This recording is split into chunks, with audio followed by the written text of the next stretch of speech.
Bismillahirrahmanirrahim. Assalamualaikum warahmatullahi wabarakatuh.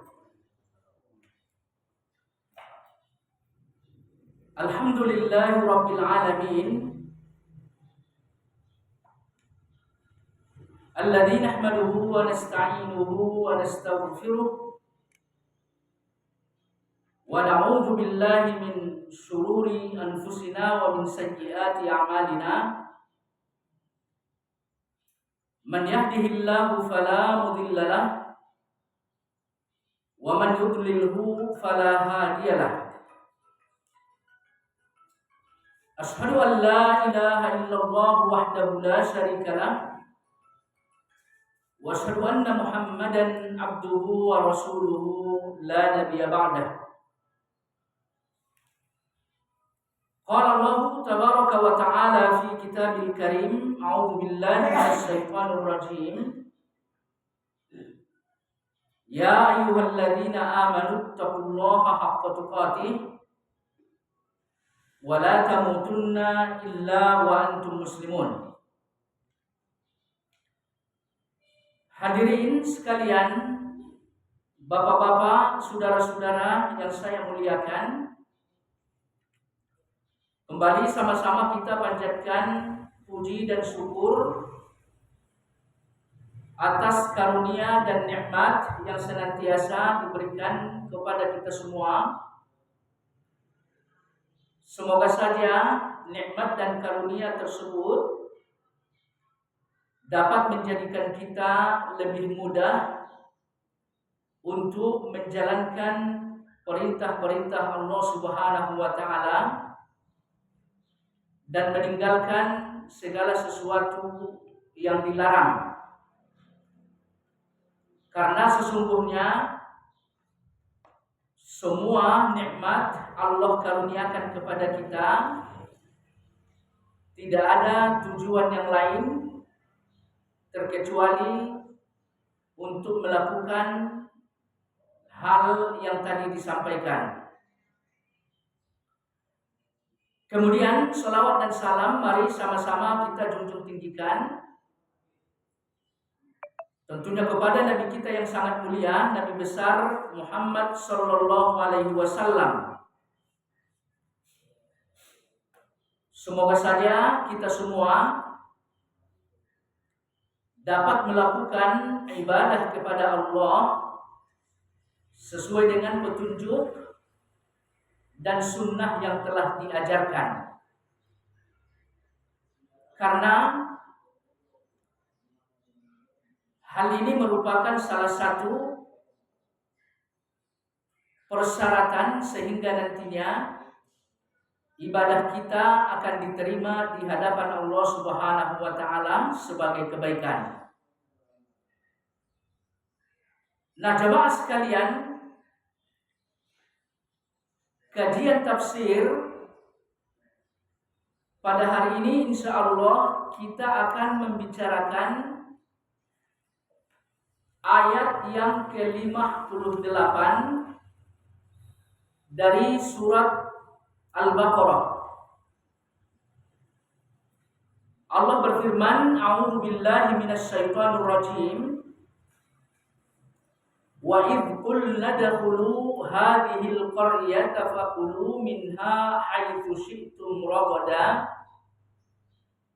wa dakhulul baba sujjadan wa qulu hittatun naghfir lakum khatayakum wa sanazidul muhsinin. Fabaddala alladhina zalamu qawlan ghayra alladhi qila lahum fa'anzalna 'ala alladhina zalamu rijzan minas sama'i bima kanu yafsukun. Adapun artinya, dan ketika kami mengatakan masuklah kalian ke negeri ini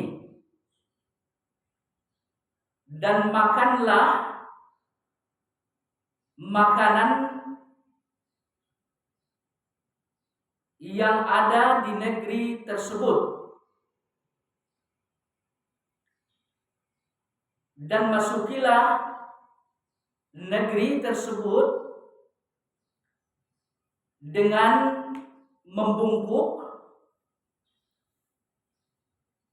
dan ucapkanlah permohonan ampun saat memasukinya. Niscaya kami akan mengampuni dosa-dosa kalian. Wasanazidul muhsinin, dan kami akan menambah karunia bagi orang-orang yang berbuat kebaikan. Kemudian di ayat ke-59, maka orang-orang yang zalim itu pun mengganti perkataan dengan perkataan yang tidak diperintahkan. Maka kami pun menurunkan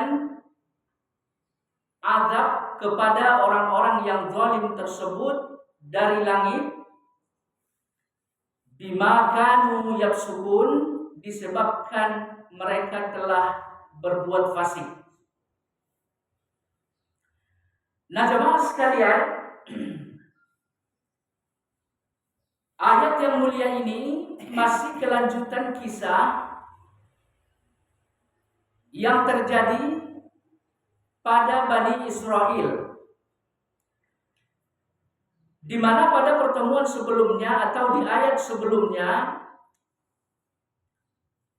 kita telah menyampaikan bahwa Bani Israel menolak perintah Allah Subhanahu wa taala atau ajakan Nabi Musa untuk berperang melawan penduduk Palestina yang saat itu dikuasai oleh orang-orang kafir.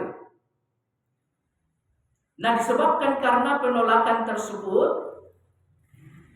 bahkan saat menyampaikan penolakan tersebut, mereka menghina Nabi Musa alaihi salam dengan mengatakan, engkau sajalah wahai Musa yang berperang bersama Rabbmu. Adapun kami cukup duduk-duduk saja bersantai menunggu kemenangan kalian. Nah, dikarenakan ucapan yang sangat sombong tersebut, Allah Subhanahu wa taala pun menghukum mereka dengan kesasar selama 40 tahun. Kemudian selama masa waktu kesasar tersebut, Allah tetap saja memberikan nikmat kepada mereka, sekalipun ya status mereka dalam keadaan terhukum. Artinya Allah memberikan fasilitas berupa naungan awan, kemudian juga mereka mendapatkan makanan berupa manna dan salwa. Nah, ayat yang mulia yang sedang kita bicarakan sekarang, sesungguhnya di sini Allah menceritakan kejadian setelah mereka selesai menempuh masa hukuman selama 40 tahun. Jamaah sekalian, bapak-bapak yang saya muliakan, sewaktu dalam kurun 40 tahun tersebut, Nabi Musa alaihi salam pun diwafatkan oleh Allah Subhanahu wa taala. Dan bahkan seperti disampaikan oleh Nabi kita sallallahu alaihi wasallam, saat malaikat maut mendatangi Nabi Musa hendak mencabut nyawanya, Kata Nabi kita Shallallahu Alaihi Wasallam, Musa alaihi salam pun menolak, dan bahkan ia sampai memukul malaikat maut. Jadi Nabi Musa alaihi salam orangnya sangat sangat keras ya Pak ya. Jadi malaikat maut datang hendak mencabut nyawa beliau, malah Musa alaihi salam memukul malaikat maut. Kenapa demikian?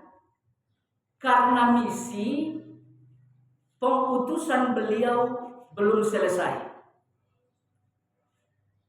Nah, seperti kita sampaikan pada pertemuan sebelumnya Pak ya, bahwa misi dakwah pengutusan Nabi Musa selain untuk menyampaikan tauhid ya Pak ya, beliau juga berkewajiban untuk menyelamatkan Bani Israel dari cengkeraman perbudakan yang dilakukan oleh Fir'aun sampai mereka kembali ke tanah Palestina yang telah dijanjikan sebagai tanah waris bagi mereka.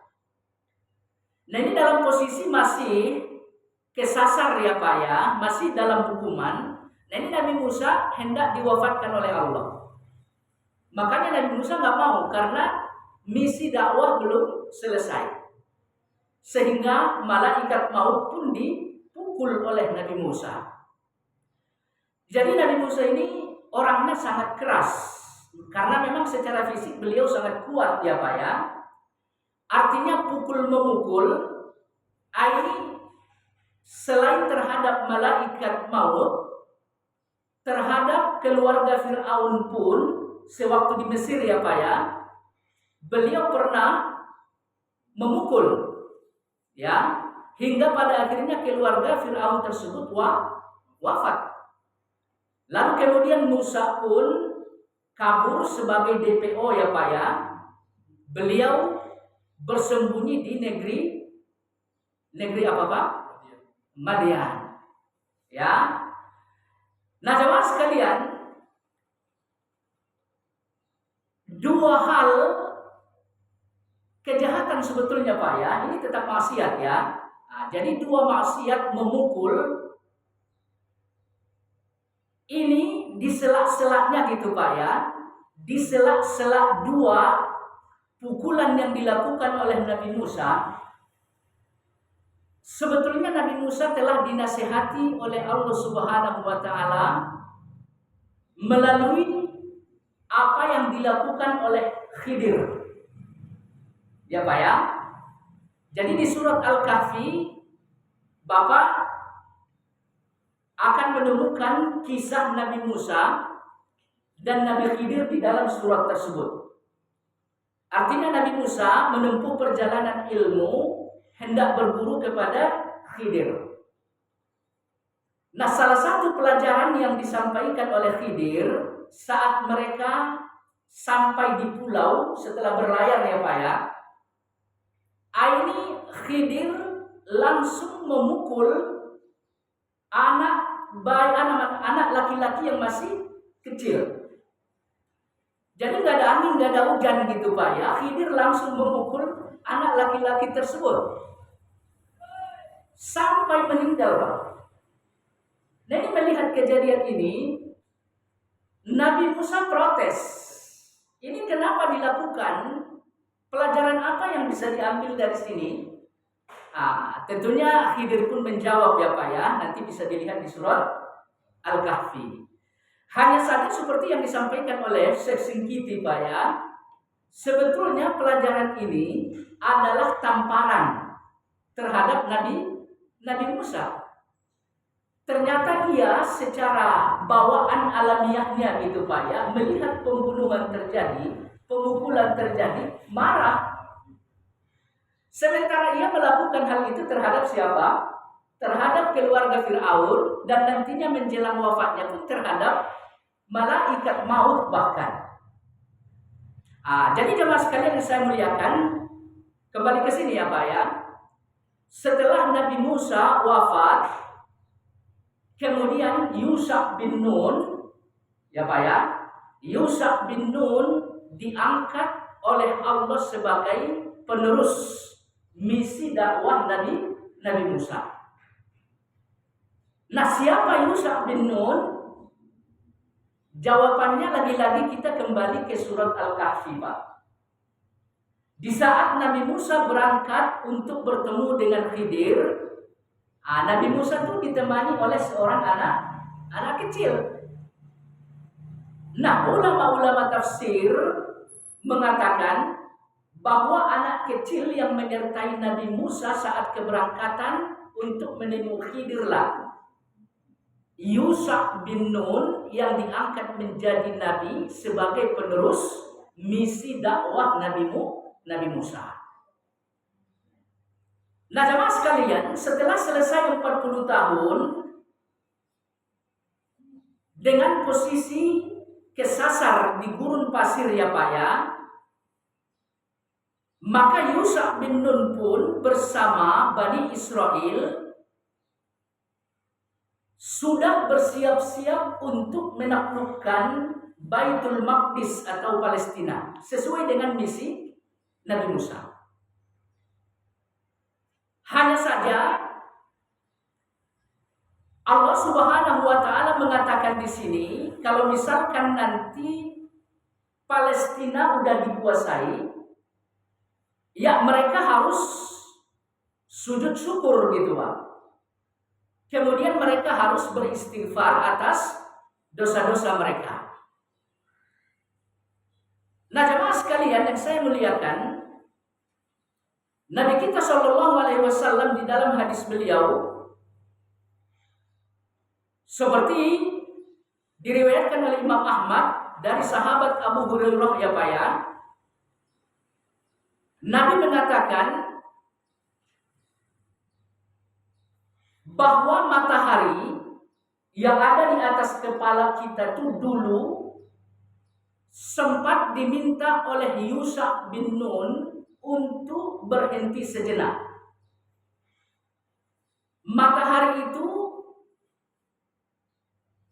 jangan tenggelam dulu, layaknya seperti biasa. Kenapa hal ini diminta oleh Yusha bin Nun? Dikarenakan saat mereka bertempur melawan orang-orang kafir yang menduduki Palestina saat itu Pak ya, kata Nabi Shallallahu Alaihi Wasallam persis di hari Jumat setelah asar. Jadi kemenangan hampir sedikit lagi sudah bisa diraih. Akan tetapi matahari udah mau tenggelam. Kalau seandainya matahari tenggelam berarti kan udah masuk hari Sabtu. Sementara Bani Israel jangankan membunuh manusia Pak ya, ngambil ikan aja di hari Sabtu kan dilarang.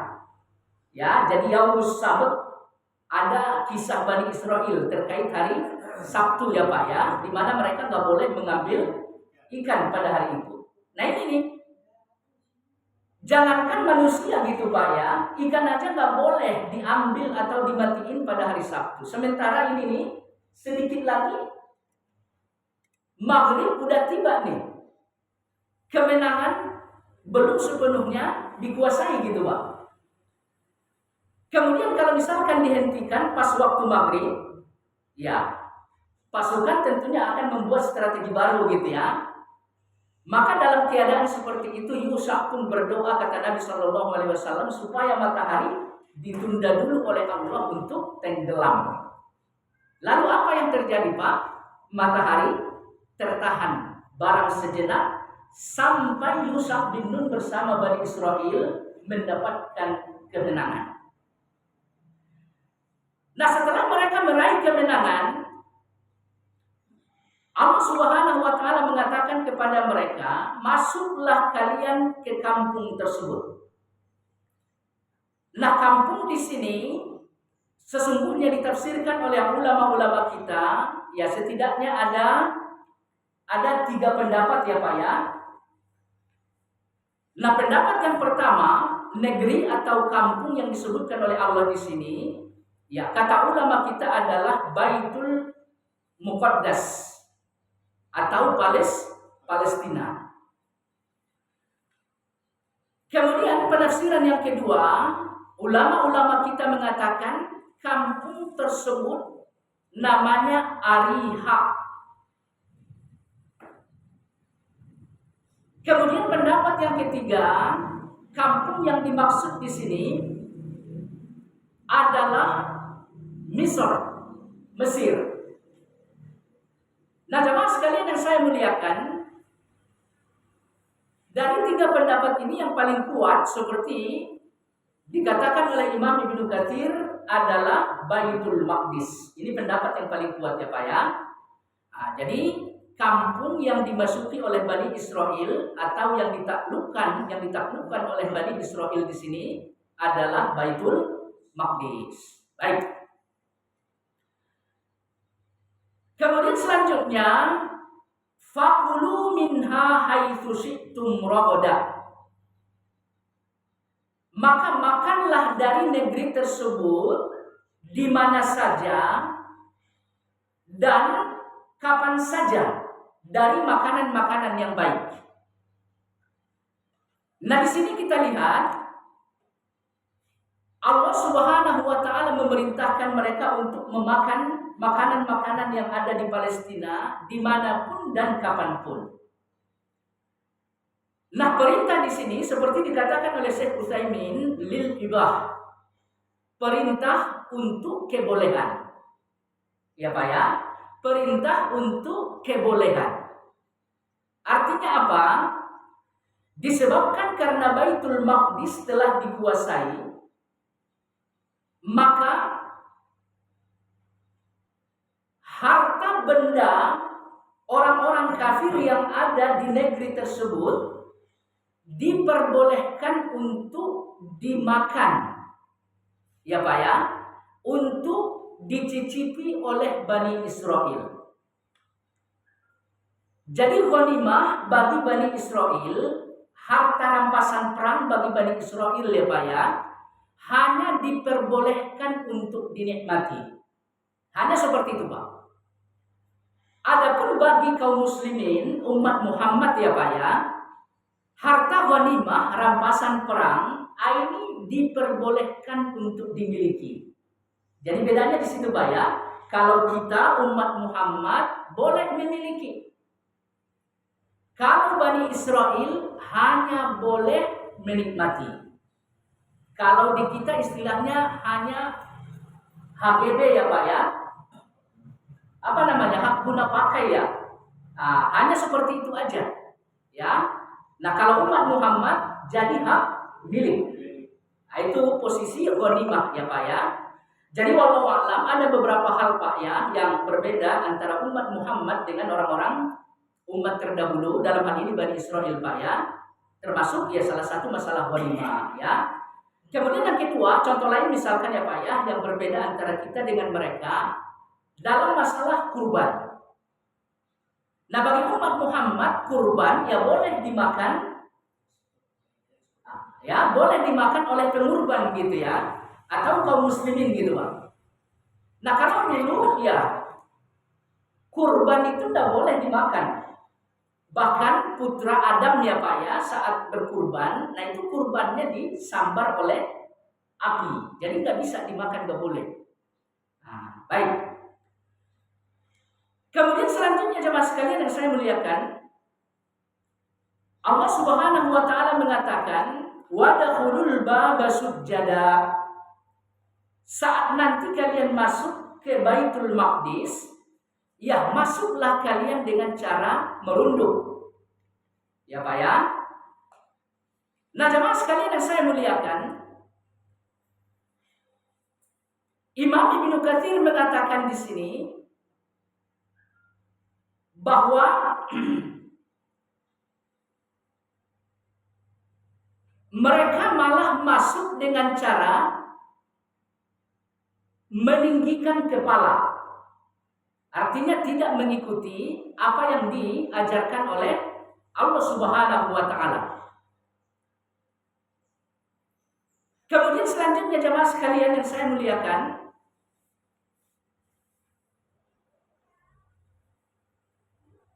Allah Subhanahu wa taala mengatakan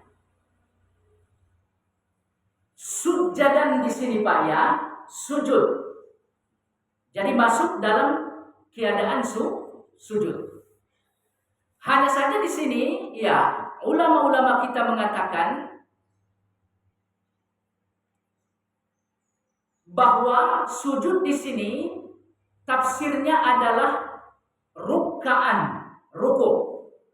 Jadi ada yang mengatakan sujud sesuai dengan ayat ya Pak ya, ada yang mengatakan dalam posisi ruku. Jadi jemaah sekalian yang saya muliakan, pada intinya di sini yang paling tepat adalah sujadan sesuai dengan ayat. Ya. Kenapa demikian? Karena Imam Ibnu Katsir menafsirkan ya Pak ya, menafsirkan hal ini dengan perintah yang diterima oleh Nabi kita saat Nabi Shallallahu Alaihi Wasallam berhasil menaklukkan kota Mekah. Jadi jemaah sekalian, perjalanan Nabi Musa dengan Nabi kita Shallallahu Alaihi Wasallam hampir sama ya Pak ya, dan misi dakwahnya juga hampir sama. Artinya Nabi Musa seperti kita sampaikan tadi ya, punya misi untuk mengembalikan Bani Israel ke kampung aslinya. Nah, Nabi kita Shallallahu Alaihi Wasallam pun sama, posisi Nabi di kota Madinah itu perantau Pak. Ya, nah Nabi kita juga mendapatkan amanah dari Allah untuk mengembalikan, artinya untuk menaklukkan kota Mekah. Ya, jadi Nabi kita kembali ke Mekah untuk menaklukkan kota tersebut. Hanya saja ya umatnya berbeda sekali Pak. Ya, hanya saja umatnya berbeda sekali. Artinya apa? Bani Israel seperti kita sampaikan tadi ya, saat Nabi Musa mengajak mereka untuk berperang dalam rangka menaklukkan Baitul Maqdis ya, mereka menolak. Adapun umat Nabi Muhammad saat mereka datang ke Mekah untuk berhaji gitu Pak ya. Nah ini kan dilarang oleh orang-orang Quraisy. Ya. Sehingga apa? Terjadilah perjanjian Hudaybiyah. Artinya terjadi kesepakatan gencatan senjata antara kaum muslimin dengan orang-orang kafir. Nah ini marah sekali Pak. Orang-orang Islam itu marah sekali. Artinya orang-orang Islam pengikut Nabi kita, sahabat-sahabat Nabi itu menghendaki ya peperangan harus terjadi gitu loh. Dan terbukti pada saat apa? Pada saat penaklukan kota Mekah, kaum muslimin hampir semuanya ikut Pak. Ya, karena apa? Senangnya hendak pulang kampung, itu yang pertama. Kemudian yang kedua ya, mereka menerima perintah yang disampaikan oleh Nabi, betul-betul ya respon gitu Pak ya. Betul-betul senang gitu. Jadi berbeda dengan Bani Israel, mereka tuh gak mau menjalankan apa yang diperintahkan oleh Allah kepada mereka dan Nabi mereka gitu ya. Jadi wallahu a'lam jamaah sekalian, ketika Nabi kita telah berhasil menaklukkan kota Mekah, apa ayat yang diturunkan oleh Allah terhadap Nabi kita? Idza jaa nasrullahi wal fath wa ra'aitan nasa yadkhuluna fi dinillahi afwaja fasabbih bihamdi rabbika wastaghfir. Ini Pak ya. Jadi Nabi kita diperintahkan untuk bertasbih, bertahmid dan beristighfar kepada Allah setelah menaklukkan kota Mekah.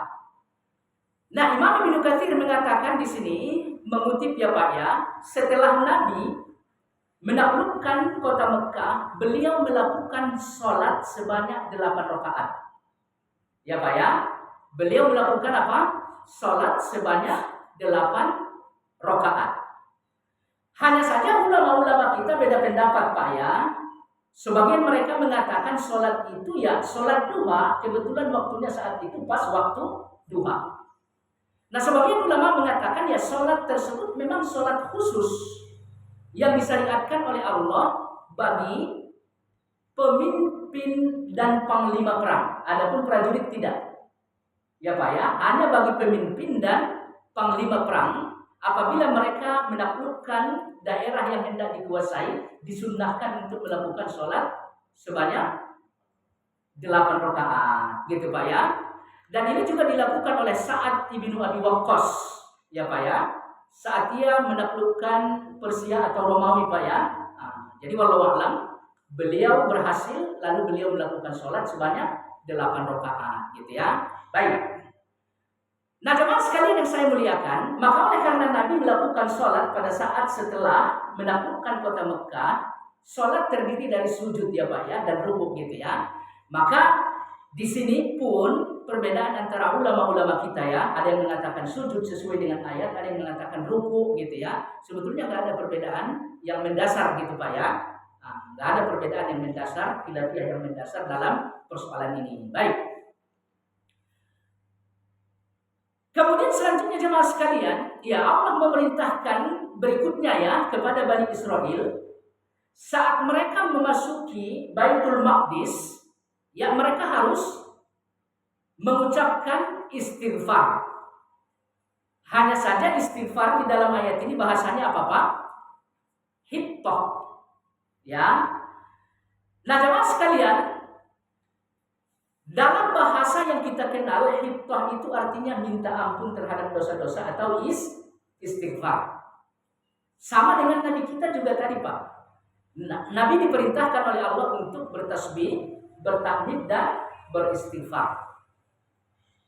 Nah jemaah sekalian yang saya muliakan, nah ini hittah ini juga diganti, ya, diganti oleh Bani Israel dengan apa Pak? Ada 2 riwayat di sini ya. Yang pertama seperti ditafsirkan oleh Ibnu Abbas bahwa hittah itu mereka ganti dengan hintoh. Jadi beda-beda tipis saja Pak. Hittah dengan hintoh. Jadi hintoh itu apa namanya ya? Gandum yang masih nempel di bulirnya Pak. Ya. Kemudian riwayat yang lain, mereka ganti dengan habbah. Jadi hintoh diganti dengan habbah. Jadi sama Pak ya, hintoh dengan habbah. Kalau habbah itu biji-bijian ya Pak ya. Jadi secara makna sama. Jadi walau alam ya, apa namanya? Perintah Allah itu ditukar, diganti sama mereka gitu ya. Hintoh.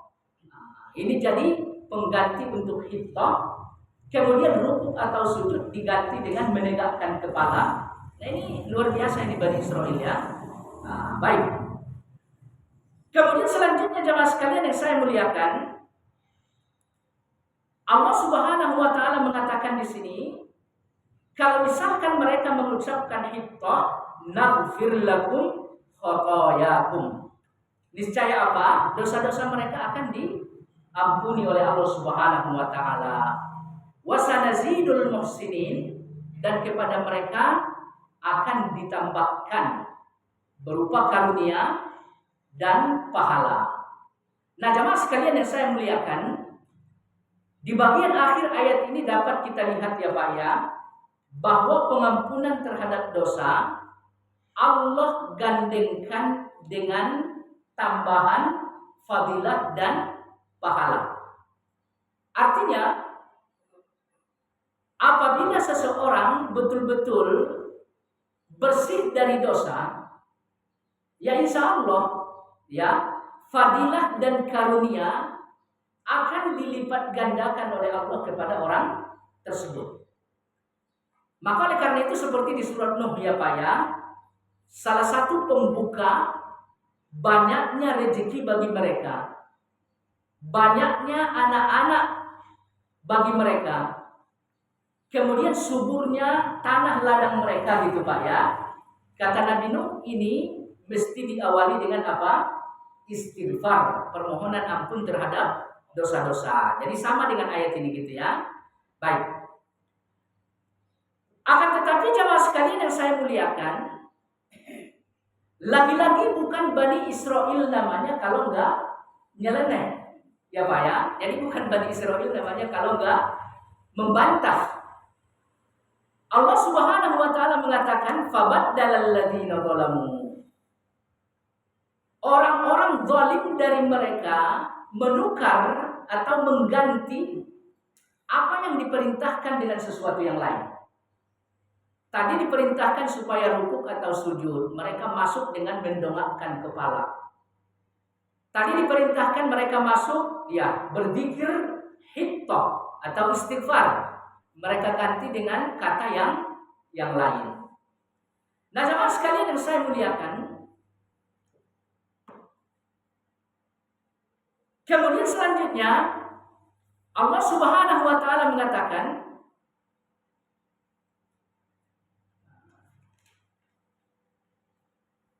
fa'anzalna 'alal ladzina zalamu. Maka kami pun menurunkan atas orang-orang yang zalim rijzan. Ya Pak ya, rijzan di sini ditafsirkan oleh ulama-ulama kita dengan azab. Ya, ulama-ulama tafsir ada yang mengatakan rijzan artinya azab. Kemudian ada juga yang menafsirkan rijzan dengan taun. Sebetulnya sama aja Pak ya. Nah, jadi taun berupa penyakit. Nah, ini bagian dari azab. Ya, jadi sama aja gitu ya. Hanya saja jemaah sekalian yang saya muliakan, sekalipun di dalam ayat ini azab atau taun diturunkan kepada orang-orang yang zalim, tapi akibatnya mengenai orang-orang yang ada di sekitar mereka.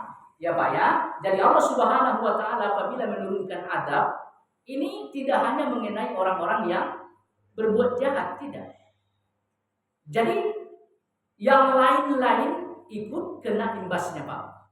Ya. Makanya di dalam hadis Nabi kita mengatakan apabila seseorang berzina gitu ya, zina itu kezaliman, kejahatan, maka efek dari perbuatan dosa tersebut akan menimpa 40 rumah di sekitar pelaku zina tersebut. Jadi walau alam, ya, contoh lain misalkan di hadis yang lain ya Pak ya, bahwa kelak di akhir zaman kata Nabi akan ada sejumlah orang yang akan membuat kerusakan di Ka'bah. Nah, mereka menyusup ke kafilah dagang.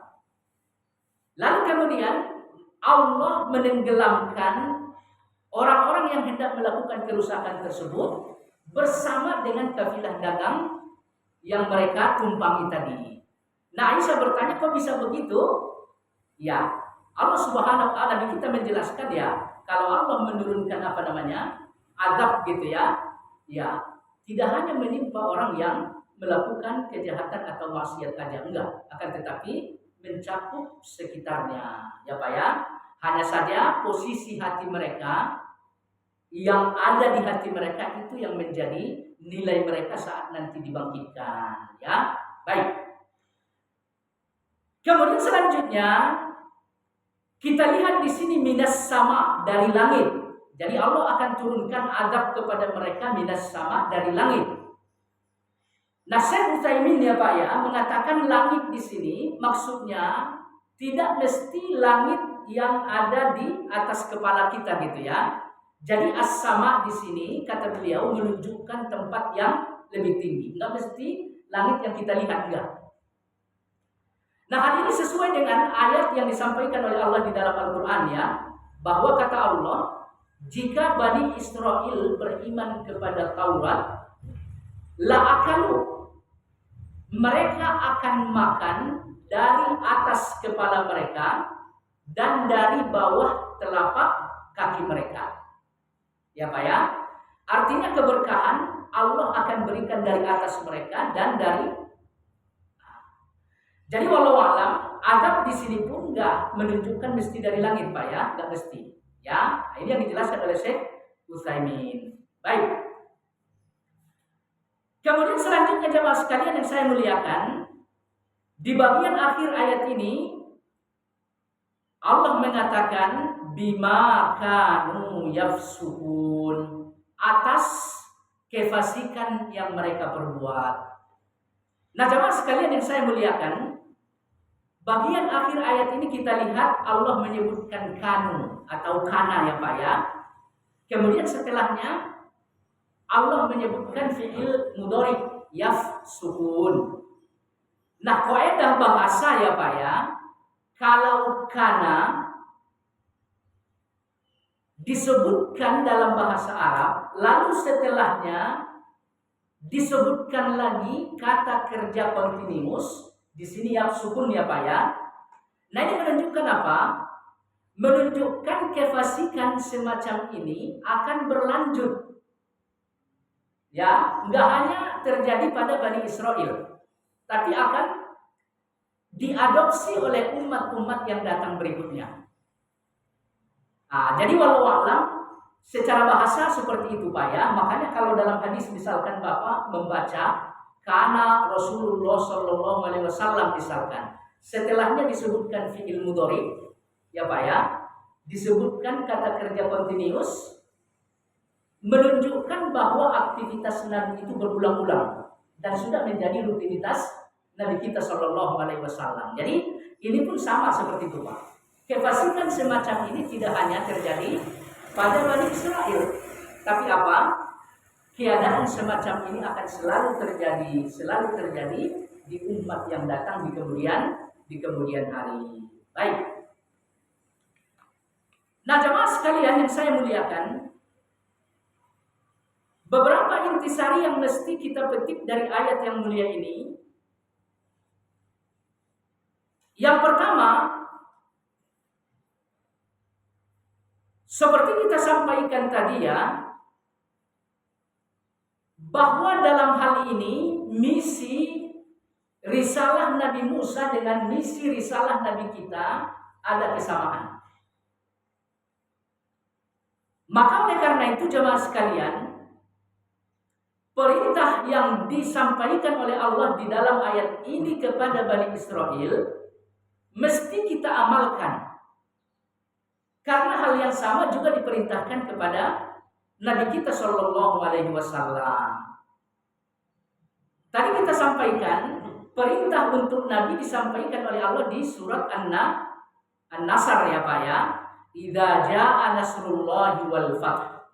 Apabila pertolongan Allah telah datang dan penaklukan kota Mekah. Kita lihat bagian akhir dari surat tersebut Pak ya. Allah memerintahkan apa kepada Nabi kita setelah mendapatkan nikmat berupa penaklukan kota Mekah? Bertasbih, fasabbih. Kemudian bihamdi, bertahmid. Kemudian apa lagi Pak? Wastaghfiruh, beristighfar. Nah ini perintah yang disampaikan oleh Allah kepada Nabi kita dalam ayat yang tadi disampaikan, seperti dikatakan oleh Ibnu Abbas ya Pak ya, seperti dikatakan oleh Ibnu Abbas bahwa hal ini merupakan pertanda atas wafatnya Nabi kita Shallallahu Alaihi Wasallam. Ya, jadi setelah penaklukan kota Mekah, Nabi diperintahkan untuk banyak bertasbih, bertahmid dan beristighfar. Nah ini kata Ibnu Abbas menunjukkan bahwa kematian atau ajal Nabi kita telah dekat. Nah, apa intisari yang mesti kita ambil dari sini Pak? Nabi Shallallahu Alaihi Wasallam ketika sudah mendekati ambang kematian, ya ia memperbanyak 3 zikir tadi Pak. Ya, maka oleh karena itu kita pun sesungguhnya ya sangat dekat dengan kematian Pak. Ya, sekalipun sekarang umur kita masih muda gitu ya, bicara soal kedekatan dengan kematian, ya kematian itu sangat dekat dengan kita Pak. Ya.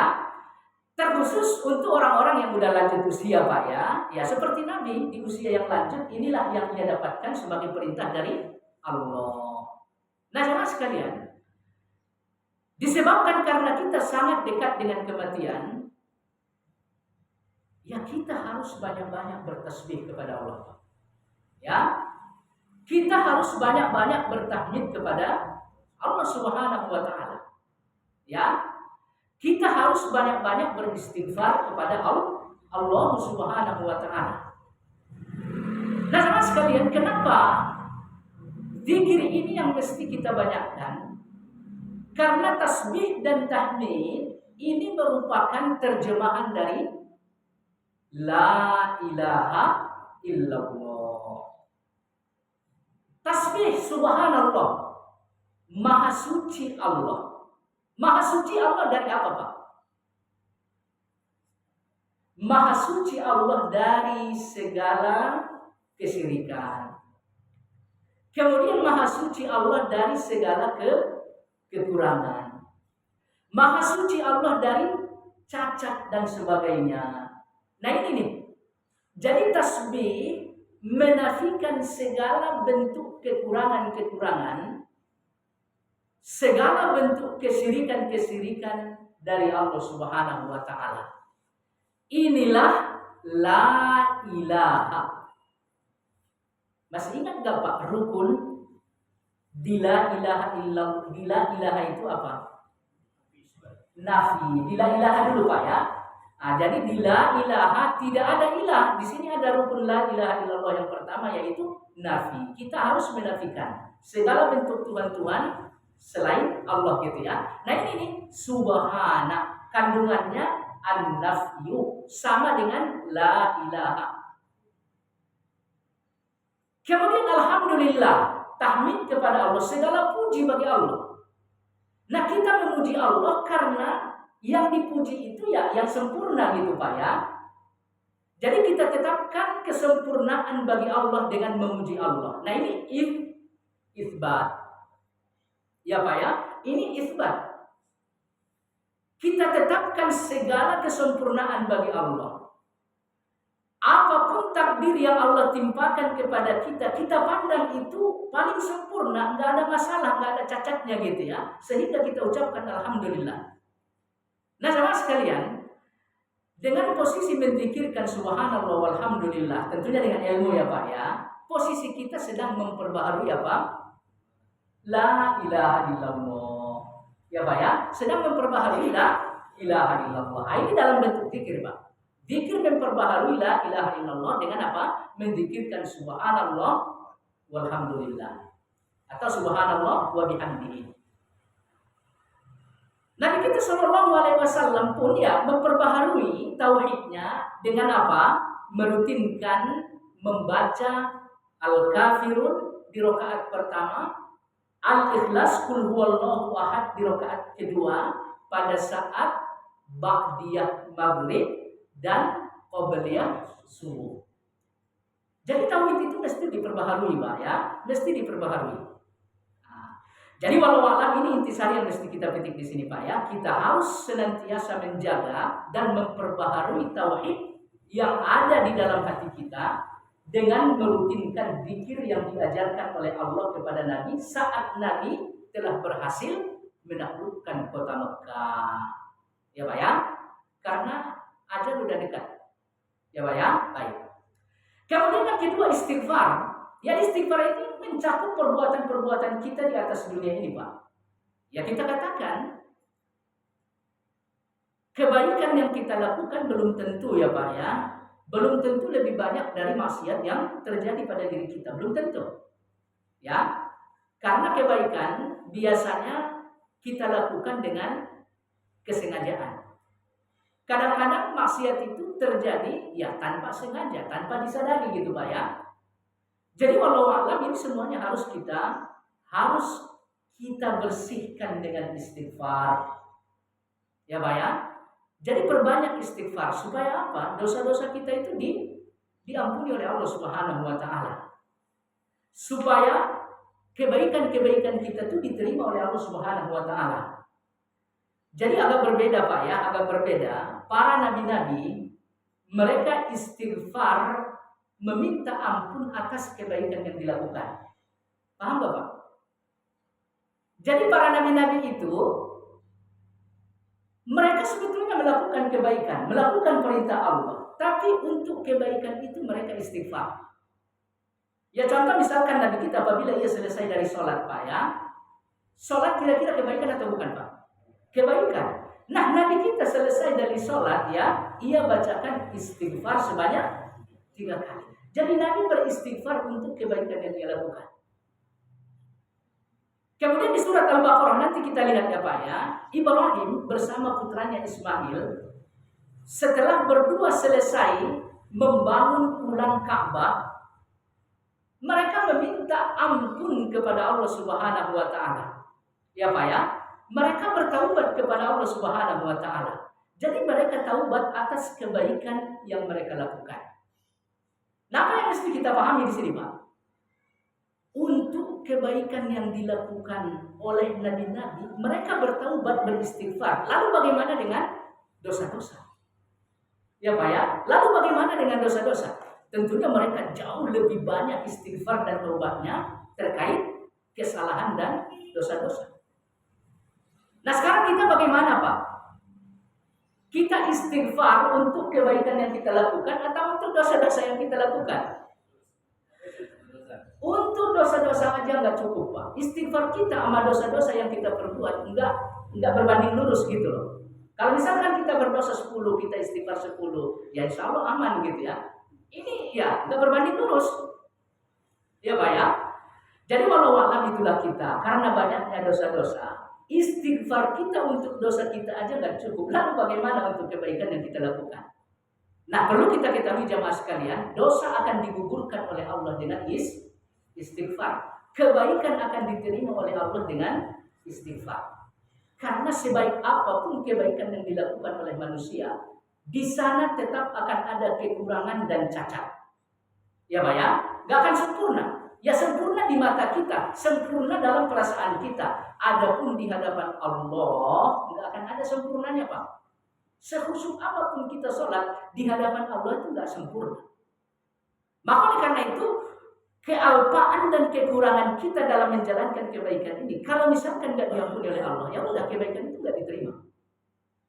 Nah sama sekalian yang saya muliakan, jadi Allah itu kan maha sempurna ya Pak ya. Jadi standar kesempurnaan di hadapan Allah itu beda dengan standar kesempurnaan di hadapan makhluk yang punya cacat dan suka alpa. Jadi beda Pak, standar kesempurnaan itu beda.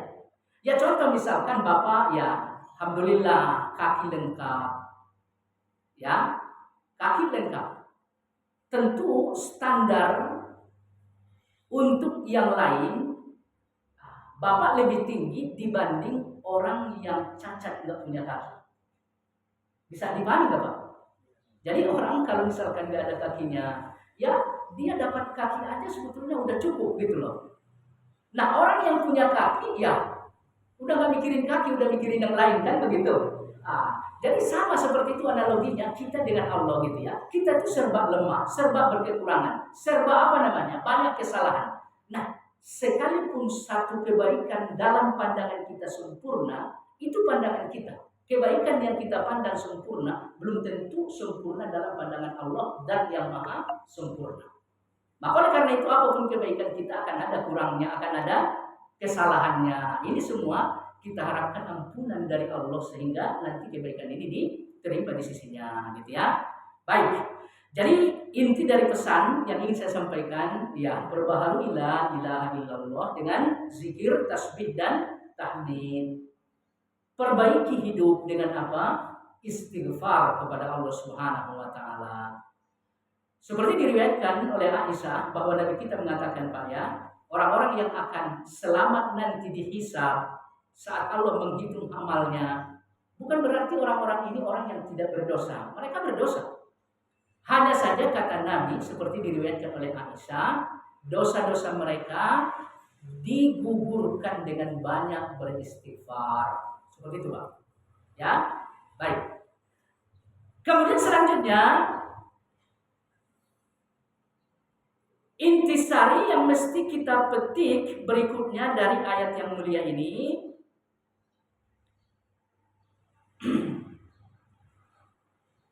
bahwa Allah Subhanahu wa taala mengatakan Bani Israel harus memasuki Baitul Maqdis dengan sujud atau rukuk, kemudian dengan membacakan hittah atau istighfar. Nah kita lihat di dalam ayat ini Pak ya, dua-duanya diganti oleh Bani Israel dengan sesuatu yang mereka kehendaki dari syahwat mereka. Jamaah sekalian, intisari yang mesti kita petik di sini, kita mesti hati-hati Pak. Jangan sampai menukar atau mengganti perintah Allah sedikit pun. Ya, jangan sampai melakukan persoalan-persoalan bid'ah. Ya Pak ya. Karena bid'ah itu ada dua macam. Ya Pak ya, bid'ah itu ada dua macam. Cuma dua macam di sini, bukan versi mazhab Syafi'i ya Pak ya. Bukan versi Imam Syafi'i. Kalau versi Imam Syafi'i kan ada bid'ah hasanah, ada bid'ah dolalah. Nah, jadi dua macam yang saya maksud di sini berdasarkan versi Imam Asy-Syatibi. Ya Pak ya. Beliau mengatakan di dalam kitab beliau Al-I'tisam bahwa bid'ah itu ada dua macam Pak. Yang pertama bid'ah hakikiyah. Yang kedua bid'ah idhafiyah. Nah, apa yang dimaksud dengan bid'ah hakikiyah? Bid'ah hakikiyah itu memang gak ada dalilnya gitu loh. Jadi sengaja dibuat ritual tertentu tanpa ada dalil, tanpa ada petunjuk, lalu itu diyakini bagian dari agama. Ya, hal itu diyakini bagian dari agama. Jadi tidak ada dalilnya, Pak. Ya, ini namanya bid'ah hakikiyah. Contohnya apa, Pak? Apa contohnya? Apa kira-kira? Nah, ini banyak ya Pak ya. Jadi nggak ada dalilnya. Betul-betul murni buatan manusia. Ya contoh misalkan maulid, nggak ada dalilnya itu Pak. Nah, ini asli buatan manusia ini. Cuman manusianya kita nggak tahu siapa ya. Yang jelas sekarang menyebar di mana-mana. Nah ini bid'ah hakikiyah. Kemudian yang kedua bid'ah idhafiyah. Jadi bid'ah idhafiyah ini pada dasarnya ada dalilnya Pak. Cuman pelaksanaannya ditukar dengan yang lain sehingga tidak sesuai dengan dalil. Inilah yang dilakukan oleh Bani Israel. Ya Pak ya, inilah yang dilakukan oleh Bani Israel. Rukuk dan sujud diganti dengan mendongakkan kepala. Ya mereka lakukan perintah itu cuman caranya berbeda. Zikir hintoh atau istighfar mereka ganti dengan hintoh. Jadi ada ritualnya, cuman ritualnya gak sesuai dengan yang diperintahkan. Nah ini berdasarkan apa yang disampaikan oleh Imam Asy-Syatibi termasuk bid'ah idhafiyah. Artinya umat muslimin, umat Muhammad yang hidup di zaman ini pun banyak yang melakukan bid'ah terkait idhafiyah ini. Jadi bicara soal dalil perbuatan itu ya ada. Cuman pelaksanaannya nggak sesuai dengan dalil yang ada. Ya contoh misalkan ziarah gitu Pak ya. Nah ziarah itu ada dalil yang nggak ada. Ya kita dianjurkan berziarah Pak. Ya salah juga kalau ada yang mengatakan tidak dibenarkan berziarah. Jadi ziarah itu dianjurkan. Kata Nabi SAW, dahulu aku larang kalian berziarah, tapi sekarang berziarahlah. Bahkan Aisyah di masa-masa akhir hayat beliau, ya beliau sering sekali berziarah Pak ke makam saudaranya, siapa namanya? Abdullah, kalau nggak salah Abdullah bin Abu Bakar ya Pak ya, Abdurrahman apa Abdullah saya lupa ya. Jadi beliau sering berziarah ke makam saudaranya tersebut. Bahkan banyak hal-hal yang diajarkan oleh Nabi untuk dilakukan Aisyah pada saat berziarah. Nah, jadi dalil berziarah ini ada, iya ada. Cuman kalau kita lihat sekarang pelaksanaannya itu nggak sesuai dengan dalil, ya Pak ya. Pelaksanaannya itu nggak sesuai dengan dalil. Jadi ziarah kita datangi kuburan supaya kita ingat sama mati, ya, supaya hati kita menjadi lembut. Jadi cara melembutkan hati itu mengingat mati. Salah satunya mendatangi kuburan. Karena hatinya akan keras apabila diisi dengan dunia terus-terusan Pak. Jadi ini fungsi dari ziarah untuk melembutkan hati, untuk mengingat kematian. Nah sekarang ziarah itu digunakan untuk meminta kepada kuburan. Kan begitu Pak. Jadi ziarah itu pada dasarnya ada anjurannya. Cuman pelaksanaannya berbeda dengan apa yang dianjurkan oleh syariat agama kita. Nah ini namanya bid'ah idhafiyah. Masih banyak yang lain Pak. Ya, masih banyak yang lain. Contoh misalkan dikir-dikir ya. Ya dikir difungsikan untuk mengingat Allah, untuk menenangkan jiwa, untuk ibadah kepada Allah. Tapi jangan salah, banyak teman-teman dari kalangan sufia, mereka berzikir untuk mendapatkan apa? Karomah, supaya dia nggak mempan saat ditusuk gitu ya. Ada yang seperti itu Pak. Bahkan zikir mereka jauh lebih banyak dibanding zikir kita Pak. Sampai puluhan ribu Pak. Ya, sampai puluhan ribu gitu ya. Cuman disalahgunakan. Nah ini bahaya. Ini masuk kategori bid'ah idhofiyah. Ya. Nah jemaah sekalian yang saya muliakan, coba Bapak lihat apa yang ditimpakan oleh Allah terhadap mereka karena mereka menukar ayat Allah, melaksanakan perintah Allah tidak sesuai dengan petunjuk dalil. Apa yang Allah timpakan kepada mereka? Rijis, azab, taun. Jadi bid'ah itu pun biar banyak yang mengatakan ada yang bagus, ada yang hasanah Pak ya. Sesungguhnya Bapak yakin deh, apa yang diajarkan oleh Nabi kita itulah yang paling benar. Kata Nabi kita kan hasanah nggak ada. Ya, Nabi nggak pernah mengatakan bidah hasanah nggak. Ya, yang dikatakan oleh Nabi bidah itu dolalah. Kalaupun ada yang mengatakan hasanah ya Umar gitu ya. Nah, Umar nikmah al-bid'ah hadihi saat beliau melakukan sholat tarawih, menghidupkan sholat tarawih lagi Pak ya. Nah, jadi walau alam perkataan siapa sih yang mesti diambil dalam masalah ini Pak? Perkataan Nabi. Umar mengatakan, katakan misalkan kita sepakat gitu ya. Umar mengatakan ada bidah hasanah, kita sepakat tapi enggak gitu ya. Katakan Umar mengatakan ini bidah hasanah. Nah Nabi kita mengatakan bidah dolalah. Mana yang mesti diambil? Siapa yang jadi panutan bagi kita? Umarkah atau Nabi Shallallahu Alaihi Wasallam? Sesungguhnya yang menjadi panutan bagi kita adalah Nabi Shallallahu Alaihi Wasallam. Maka apa yang digariskan, dinyatakan oleh Nabi, itulah yang mestinya kita jadikan sebagai pegangan. Nah jemaah sekalian, ya kalau misalkan bid'ah terjadi terhadap umat ini, ya sama dengan ayat ini Pak. Ya sama dengan ayat ini. Ya contoh misalkan, seperti Imam Ibnu Katsir mengutip hadis saat menafsirkan Inna a'tainakal kautsar. Ya Imam Ibnu Katsir mengatakan bahwa Nabi nanti di Haud ya Pak ya, nanti di Haud akan disediakan minuman bagi orang-orang yang beriman. Tapi ternyata dari rombongan yang datang ada yang dihalau oleh malaikat Jibril. Ada yang dihalau, nggak semuanya dapat gitu Pak ya, nggak semuanya dapat minuman dari Haud Nabi. Lalu Nabi kita protes, kenapa dihalau? Innahum min ummati, mereka juga umatku kata Nabi. Apa kata Jibril? Kamu tidak tahu apa yang mereka perbuat setelah engkau wafat. Ya Pak ya, apa yang mereka perbuat setelah engkau wafat. Coba Bapak lihat.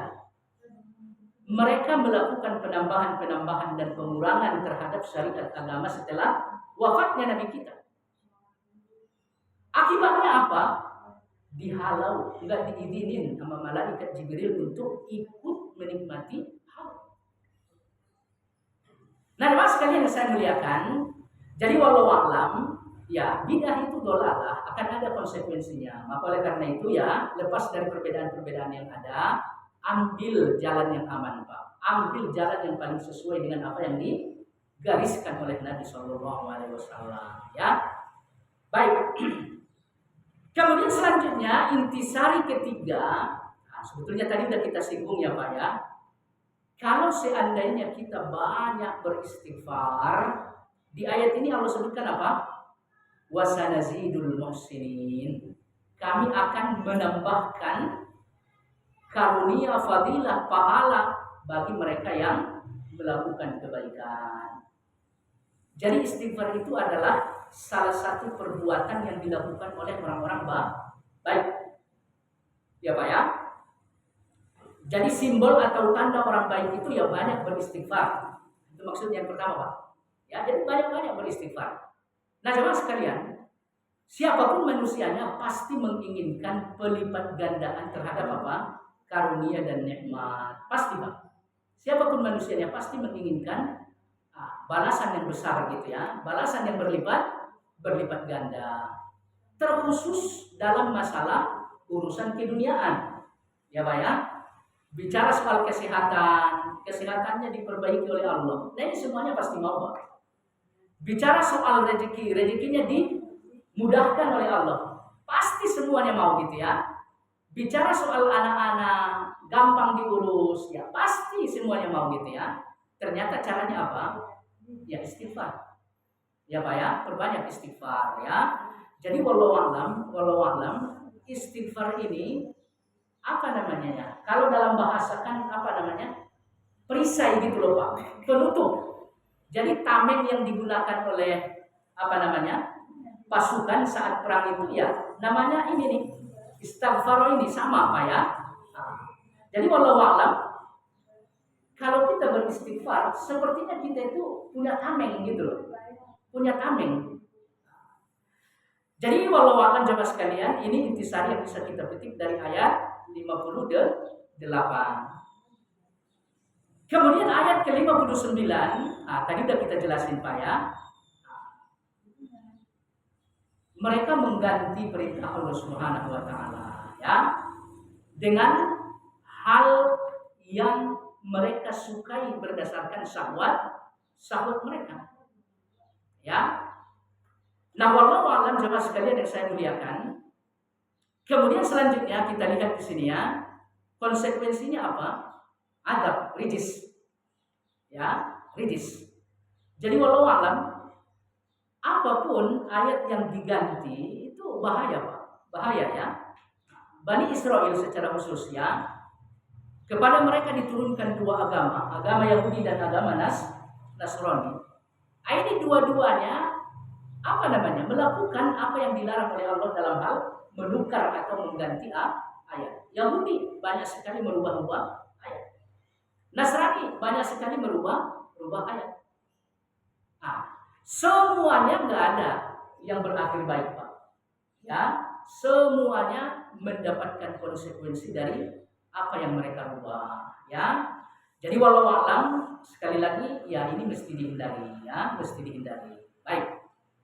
Cuman kadang-kadang ya itu orang melakukan perubahan terhadap ayat bisa karena syahwat, bisa karena syubhat. Ya Pak ya. Nah orang yang merubah ayat dengan syahwat sebetulnya dia tahu ilmunya Pak.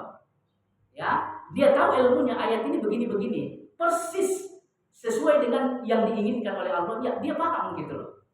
Cuman karena ada target syahwat yang dia inginkan, ayat dirubah. Ya Pak ya. Ini yang paling bahaya nih. Ini bahayanya menimpa orang-orang yang berilmu. Kalau perubahan ayat dengan syubhat ini disebabkan karena kebodohan terhadap agama. Jadi karena kebodohan, memang nggak tahu gitu Pak ya. Jadi beramal aja, padahal ilmunya nggak ada, jatuhnya syubhat. Maka kita tuh nggak boleh, ya. Tidak boleh beramal tanpa ilmu. Tidak boleh beramal tanpa ilmu. Jadi kalau mau amal, cari dulu ilmunya. Jangan amal dulu gitu ya, baru ilmu. Kenapa? Kalau amal dulu baru ilmu, takutnya kita jatuh ke dalam ranah syubhat. Salah, keliru gitu Pak ya. Baik. Nah jemaah sekalian yang saya muliakan, maka oleh karena itu kita harus banyak-banyak mencari ilmu Pak ya, supaya kita nggak jatuh ke dalam apa? Ke dalam aktivitas buruk, yaitu merubah-rubah ayat. Ya, banyak-banyak mencari ilmu. Ya, jadi walau alam apapun yang kita amalkan ya cari ilmunya seperti apa, petunjuk yang ada di dalam Al-Quran dan As-Sunnah yang diajarkan oleh Nabi. Ya, jadi mencari ilmu itu mutlak Pak. Ya. Baik. Kemudian yang terakhir Pak ya, dari ayat 59 kita lihat bahwa mereka dikatakan oleh Allah Subhanahu wa taala sebagai orang fasik ya. Jadi orang fasik ini apa namanya? Ya kalau dalam syariat kita ya pelaku dosa besar. Ya, merubah-rubah ayat Allah itu dosa besar. Ya. Jadi fasik dosa besar. Kemudian selanjutnya, kalau diperhalus lagi ya, hal ini sesungguhnya mengandung kesyirikan. Ya Pak ya, kalau diperhalus lagi gitu ya. Jadi secara kasat mata ini kepastikan dia. Tapi kalau diperhalus, sesungguhnya merubah-rubah ayat Allah itu apa? Termasuk bagian dari kesyirikan. Bentuknya seperti apa? Orang yang merubah ayat Allah, pada dasarnya ia telah mengambil hak khusus yang dimiliki oleh Allah. Karena yang menetapkan, yang berhak untuk menetapkan aturan hanya Allah, Pak. Ya, jadi aturan agama kita yang berhak menetapkan hanya Allah. Adapun para rasul, nabi, bahkan Nabi kita Shallallahu Alaihi Wasallam nggak punya hak untuk menetapkan aturan dalam agama. Semuanya yang menentukan adalah Allah. Nah ini nih, kalau misalkan seseorang merubah aturan itu, berarti dia telah mengambil hak khusus milik Allah. Persoalan bidah juga sama, ya. Persoalan bidah juga sama. Ia membuat aturan beragama tanpa sesuai dengan apa yang digariskan oleh Allah. Berarti secara tidak langsung ia sedang berjalan menuju posisi Tuhan sebagai penentu hukum, sebagai pembuat syariat. Bahaya itu. Ya. Maka oleh karena itu jemaah sekalian yang saya muliakan, kita sebagai orang muslim, tugas kita tunduk. Ya Pak ya. Tunduk terhadap perintah. Bagaimana perintah itu terima. Ya. Bagaimana perintah tersebut, larangan tersebut ya jauhi. Tugas kita tunduk, Pak. Makanya orang-orang yang selamat adalah sami'na wa ata'na. Mereka mendengar perintah Allah, kemudian mereka mentaati perintah itu apa adanya. Apa adanya? Ya Pak ya. Nah, jadi ini tugas kita, Pak. Tunduk dan patuh terhadap perintah tersebut. Ya. Baik, sampai di sini yang bisa disampaikan. Insya Allah bermanfaat. Ada pertanyaan Pak sebelum kita tutup? Ya. Berkaitan tadi ada pemiripan dakwahnya Rasulullah sama Nabi Musa. Ya. Itu kan Allah itu kan menjanjikan Bani Israel untuk ke negeri Palestina. Apakah itu ada kaitannya dengan kejadian sekarang? Dan yang kedua adalah apakah memang Bani Israel itu memang berasal dari Palestina? Baik, bismillahirrahmanirrahim. Ada kemiripan antara dakwah Nabi kita dengan Nabi Musa. Artinya seperti yang kita sampaikan tadi ya. Sekarang pertanyaannya, kejadian di Palestina sekarang apakah ada kaitannya dengan hal yang tadi kita sampaikan gitu ya? Ya, sebetulnya bagi Bani Israel, bagi orang Yahudi ada kaitannya. Karena memang Palestina itu tanah yang dijanjikan kepada mereka. Ya Pak ya. Cuman persoalannya tanah itu dijanjikan kepada mereka sesuai dengan syariat mereka. Ya Pak ya. Jadi dalam syariat agama Yahudi, mereka punya tanah yang dijanjikan yaitu Palestina. Nah sekarang pertanyaannya, setelah kedatangan Islam, syariat mereka itu masih berlaku nggak? Udah nggak berlaku Pak.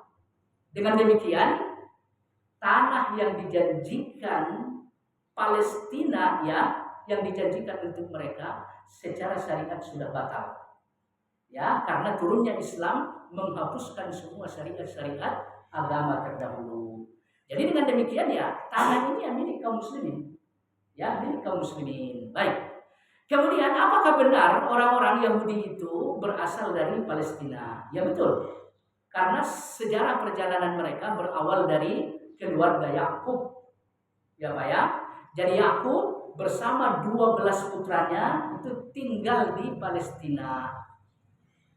Kemudian Yusuf, ya seperti yang kita ketahui Pak ceritanya ya, pada akhirnya berbuah manis. Beliau sampai di Mesir dan menduduki kursi kementerian. Lalu seluruh keluarga Yakub pun diboyong oleh Yusuf ke Mesir. Semenjak itulah mereka tinggal di Mesir Pak. Cuman ya memang orang Yahudi ini, orang Bani Israel ini ya kelakuannya sama kayak sekarang. Dari dulu sampai sekarang sama gitu ya. Mereka juga apa namanya eksodus ya di kota Madinah Pak ya.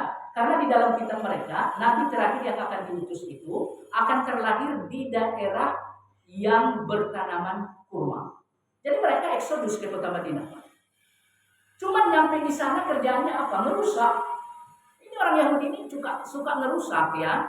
Jadi ngerusak perdamaian di kota Madinah itu dirusak. Bahkan diadu domba. Diadu domba ya Pak ya. Sehingga penduduk asli itu Aus dan Khosraj, penduduk asli kota Madinah itu Pak ya, itu nggak pernah berhenti Pak. Tawuran mulu, perang mulu semenjak siapa? Bani Israel atau Yahudi eksodus ke kota Madinah gitu ya. Nah sama di Mesir pun begitu. Mereka tuh selalu berbuat kerusakan ya. Akhirnya apa? Akhirnya ya mereka ya dihinakan oleh Firaun gitu ya, diperbudak oleh Firaun seperti kisah-kisah yang kemarin kita sampaikan ya. Nah ini ya, ini yang dijanjikan oleh Allah kepada mereka. Mereka akan kembali ke tanah asli mereka. Jadi dengan demikian, walau alam ya sangkut pautnya dengan Palestina, apa yang terjadi sekarang itu ada ya Pak ya. Cuman benar nggak itu tanah yang dijanjikan kepada mereka setelah Islam diturunkan? Tidak benar. Ya, tidak benar. Baik. Sampai di sini ya Pak ya, insya Allah bermanfaat. Ya, ya. Di sini saya membacanya menurut ini perbedaan pendapat itu bicara tentang apa yang masyarakat tentang Maulid sendiri. Tentang apa Pak? Maulid. Tadi kan Bapak mengatakan bahwa betul ya. Ya. Bid'ah yang dimaksud itu sebenarnya pertama pertanyaannya apakah itu bid'ah yang memang menjelaskan dalam maksud akal? Ya, bid'ah yang maksud gitu ya. Kemudian di sini dikatakan bahwa empat mazhab itu berbeda pendapat tentang soal ini. Ya. Jadi ada mazhab Hanafi, Maliki dan Syafi'i itu. Yang ini sebutkan kembali itu jauh dari bahwa pendapat itu boleh kan? Jadi mereka sepakat. Di sini dikatakan bahwa mayoritas ulama dari mazhab Hanafi, Maliki, Syafi'i dan Hanafi menegaskan bahwa peringatan Maulid diperbolehkan. Nah, itu maksud saya. Ini dalam sisi persoalan bid'ah yang dimaksud seperti ini, apakah ini masuk dalam akidah atau fikih? Ya, kalau fikih kan otomatis ada perbedaan pendapat antara mazhab. Maksudnya begini, jadi dalam kaidah fikih, saya rasa mungkin bisa saja berbeda pendapat ya Pak ya. Nah, di sini aja ada mayoritas ulama mengatakan itu juga mengatakan dibolehkan. Tentu ada yang tidak membolehkan. Nah, saya pengen tahu yang tidak membolehkan itu siapa. Bukan berarti saya suka dengan Maulid tidak. Iya. Cuman ini supaya kita jelas mana membandingkan ini ranah akidah, mana ranah fikih. Ranah fikih itu sesuatu yang berbeda pendapat, sifatnya tidak berdosa, tapi berbeda pendapat. Nanti pertanggungjawab para ulama masing-masing, gitu kan? Yang saya pahami begitu kan. Jadi kalau ranah akidah, mutlak semua ulama dari mazhab apapun pasti satu pendapat dan sepakat. Maka tidak ada ulama mengatakan bahwa tidak akan kaum muslim itu sepakat dalam hal yang terbuka. Itu jelas itu. Dalam arti kata bukan kaum muslim secara umum ya, tapi itu ulama. Ulama tidak akan sepakat dalam hal keburukan, dalam hal yang menyimpang daripada akidah. Tapi mereka akan sepakat dalam hal yang menuju pada akidah yang tauhid ya. Tapi mereka terkadang tidak sepakat dengan hal-hal yang sifatnya berbau sunnah, berbau yang memang tidak ada dalil qat'iyah yang ada di dalam Al-Quran. Nah, kebanyakan perbedaan itu terjadi di saat memang tidak ada dalil qat'iyah. Maka itu berbeda-beda karena pendapat ulama berbeda-beda. Maka di sini saya melihat bahwa pada para ulama ini mungkin karena itu tidak melakukan hal yang qat'i. Dan itu walaupun berbeda menurut yang saya pahami, saya rasa tidak ada apa-apa gitu loh. Nah, itu dari sisi mana bid'ah itu? Apakah bid'ah yang dimaksud dengan yang dolalah yang memang memasukkan orang ke dalam neraka, atau bid'ah memang sewajarnya memang ada pintu-pintu bid'ah yang memang arti bid'ah itu kan tidak ada di masa lalu, kemudian ada di masa sekarang. Sebagaimana ada di Rasulullah, umat melaksanakan ada. Ya, padahal itu masuk bidah. Tapi berarti bidah itu beda saja. Selama itu ada, mungkin ulama-ulama itu punya dalil sendiri ya, yang berbeda-beda. Mungkin itu yang saya tanyakan, yang dimaksud seperti apa tuh? Baik, Bismillahirrahmanirrahim. Tadi kita jelaskan ya Pak ya, bidah itu dua macam berdasarkan pendapat Imam Asy-Syatibi. Ya, pertama hakikiyah, yang kedua idhofiyah. Baik. Terkait dengan maulid, kan sebagian ulama seperti yang Bapak sampaikan, sebetulnya ini perlu diverifikasi juga ya. Artinya dalilnya apa sehingga mereka memperbolehkan gitu ya. Anggaplah benar ulama-ulama kita khilafiyah atas kebolehan maulid. Imam Malik, Imam Abu Hanifah sama Imam siapa tadi satu lagi Pak? Imam Hambali ya. Mereka memperbolehkan. Wallahu alam, pertama dalilnya mana? Itu yang pertama ya. Kemudian yang kedua, sejarah maulid kira-kira duluan mana ama masa hidup imam madhab ini gitu loh. Jadi sejarah maulid itu duluan mana ama kehidupan imam madhab ini. Jadi wallahu alam, jauh sekali Pak ya. Imam madhab terlebih dahulu baru kemudian maulid terjadi. Jadi secara sejarah histori gitu Pak ya, nggak nyambung ya, secara histori nggak nyambung karena nggak mungkin imam madhab menentukan hukum dari sebuah hukum yang belum ada kejadiannya gitu ya, nggak mungkin ya. Jadi walau alam, saya secara pribadi ya itu mesti diverifikasi dulu ya. Baik. Nah, bid'ah yang dolalah itu apakah maksudnya bid'ah di ranah akidah atau di ranah fikih? Jadi persoalan fikih atau akidah ini tidak menjadi patokan Pak. Intinya persoalan fikih pun kalau terjadi bid'ah ya tetap kesesatan. Karena harus dibedakan antara bid'ah dengan khilafiyah. Ya Pak ya. Jadi khilafiyah itu ada dua macam ya Pak ya. Khilafiyah tanawwu dengan khilafiyah tadad. Khilafiyah tanawwu ini ulama-ulama beda pendapat terhadap memahami dalil. Jadi dalilnya ada. Ya kan? Cuman memahami dalil ini mereka beda pendapat. Ini khilafiyah tanawwu namanya ya. Ya contoh misalkan kalau kita bicara soal wudu misalkan ya, membasuh kepala bagaimana semuanya kah atau sebagian kah. Ini dalilnya sama Pak, itu juga. Satu dalilnya tuh. Wamsahu biru'usikum. Cuman ulama madhab memahami ayat ini berbeda-beda. Ini namanya khilafiyah tanawwu. Nah, khilafiyah yang kedua namanya khilafiyah tadad. Jadi kontroversi, satu ada dalilnya, satu tidak ada dalilnya, gitu ya. Jadi walau a'lam, bid'ah ya sesuatu yang tidak ada dalilnya. Ya, sesuatu yang tidak ada dalilnya. Maka ini mencakup fikih dan juga mencakup akidah. Terkait maulid, tadi kita katakan, secara fikih ini termasuk perbuatan fasik. Secara fikih apa ya? Secara fisik ini diancam pelakunya sebagai orang fasik karena melakukan ad-dhalalah, kesesatan. Nah, secara akidah itu tadi yang kita sampaikan. Kalau diperhalus, secara akidah ternyata bahaya juga gitu. Apa masalahnya kalau dari sisi akidah? Ia mengambil hak khusus Allah sebagai penentu syariat. Karena yang berhak menentukan syariat satu-satunya hanya Allah Subhanahu wa taala. Nabi kita Shallallahu alaihi wasallam pernah mengharamkan madu untuknya, Pak. Padahal tujuannya bagus loh. Untuk mendamaikan pertikaian yang terjadi di antara istri-istrinya. Bagus gitu ya. Untuk mendapatkan maslahat, Nabi mengharamkan madu untuknya. Nah ini kalau dibiarkan bakal jadi syariat nanti gitu ya. Langsung ditegur oleh Allah. Jangan engkau haramkan sesuatu yang dihalalkan.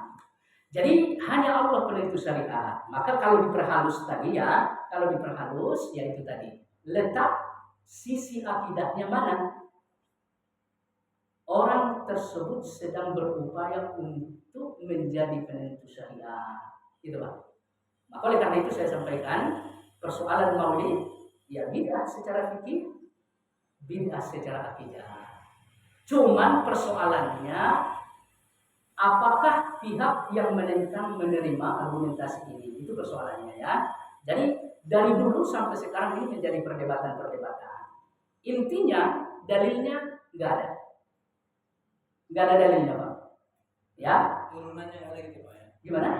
Turunannya nggak ada ya? Iya, jadi ada sebuah hadis diriwayatkan oleh Imam Al-Bukhari, Pak, ya, di dalam sahihnya bahwa Abu Lahab mendapatkan keringanan siksa karena saat kelahiran Nabi dia berbahagia, senang. Sampai-sampai dia memerdekakan hamba sahayanya untuk menjadi ibu susu Nabi kita. Siapa namanya? Ya, ibu susu Nabi kita berapa, Pak? 2 ya. Halimatus Sa'diyah, yang kedua siapa? Suwaibatul Aslamiyah. Dan ini budak sahaya Abu Lahab. Sengaja ia merdekakan karena bangga, senang, bahagia atas kelahiran Nabi. Ia lakukan 2 kebaikan, Pak. Ia merdekakan sahayanya, lalu dijadikan sebagai ibu susu untuk Nabi kita, gitu ya. Nah, gara-gara ini, kebahagiaan ini, ia mendapatkan apa? Keringanan nanti di neraka. Nah, ini persoalannya hadis ini hadis apa? Ya, Pak ya. Hadis ini adalah hadis munqati. Periwayatannya tidak sampai kepada tabi'in pun tidak sampai, hanya di tabi'in. Itu yang pertama, Pak ya. Kemudian yang kedua, hadis yang diriwayatkan oleh Imam Al-Bukhari di sahihnya itu tidak sepenuhnya semuanya hadis sahih, Pak. Ya, tidak sepenuhnya semuanya hadis sahih. Karena hadis yang ada di kitab Sahih Bukhari itu diriwayatkan oleh beliau melalui 2 jalur periwayatan.